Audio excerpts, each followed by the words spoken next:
At just 22 years old, he was already being called the next Ronaldo. He had the power of a tank, the left foot of a magician, and a shot so dangerous that even goalkeepers were afraid to stand in his way. Some believed he wasn't just the future of Brazilian football. They believed he could become one of the greatest players the world had ever seen. But then everything changed. The same player who once destroyed defenders in Europe slowly disappeared from football. This is the story of Adriano, the emperor who lost his empire. Adriano Leite Ribeiro was born in Rio de Janeiro, Brazil. Like many Brazilian kids, football was his escape. Growing up in a difficult environment, he used football to create a better life. His talent was impossible to ignore. With incredible strength, speed, and a powerful left foot, Adriano quickly rose through the ranks at Flamengo. But it wasn't long before Europe came calling. In 2001, Italian giants Inter Milan signed the young Brazilian striker. At first, many saw him as just another talented youngster. But they quickly realized Adriano was different. After loan spells in Italy and France, Adriano returned to Inter Milan as a completely different player. He was stronger, faster, more confident, and almost impossible to defend. Standing at 6 feet 3 inches with incredible technique, Adriano had a rare combination: the physical power of a target man, with the skills of a Brazilian playmaker. In 2004, he became one of the most feared strikers in world football. His left foot was devastating. He could score from impossible distances. He could hold off defenders with ease. And when he celebrated goals, the world watched. The nickname was born, the Emperor. At the 2004 Copa America, Adriano announced himself on the international stage. Brazil needed a hero, and he delivered.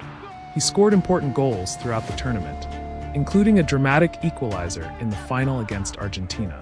Brazil eventually won on penalties, and Adriano finished as the tournament's top scorer.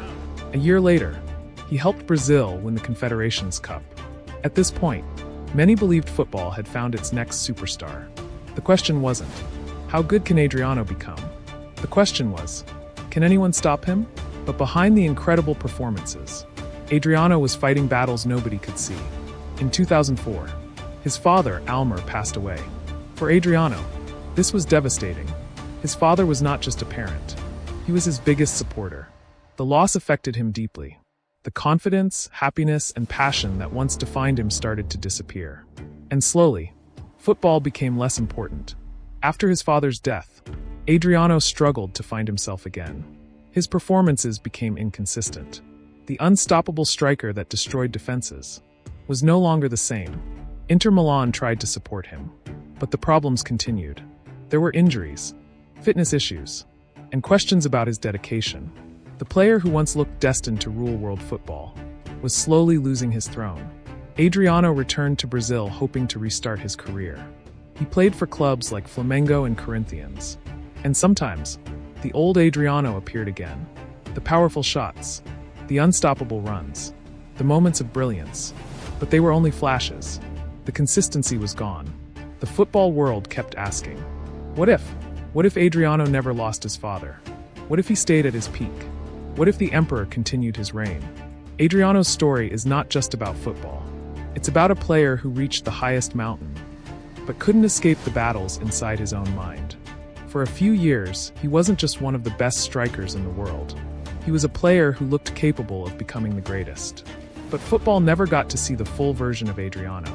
Instead, we were left with memories of a player who had everything: the talent, the power, the potential. But most importantly, the question that will always remain: what could Adriano have become?